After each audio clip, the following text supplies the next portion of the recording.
Well, this is a few more electronics built into the Dalek dome. I mean, it's upside down at the moment, but if you see there,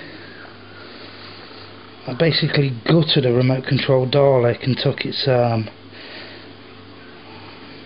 controller out, or voice module, whichever you'd like to call it, and the speakers are up in the front. It's not too loud actually, but might be able to sort out a battery compartment that side, and here's the remote. So you may just be able to hear it when I do it, or not. I'll have to turn it on first. Here we go. Exterminate!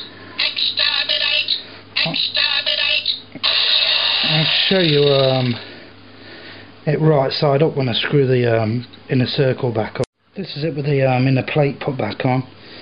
There's plenty of room just about to get to the on and off switches in there, which I may extend at some point. Actually, I think I'm going to I'll have to give that some thought. Right, the Dalek right side up, and not as loud as I'd like it to be.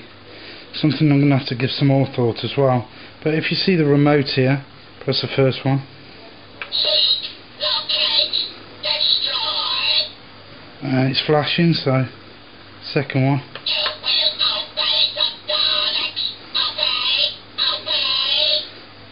Let's have a look a bit closer.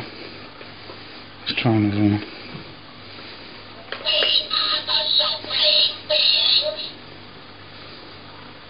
I'll not show you the remote now because it's a waste of time. Might as well just press it.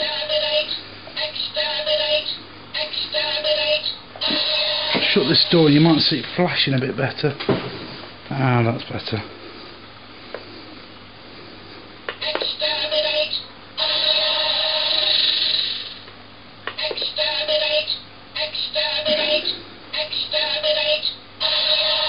So I've got something in it that's remote control anyway, so.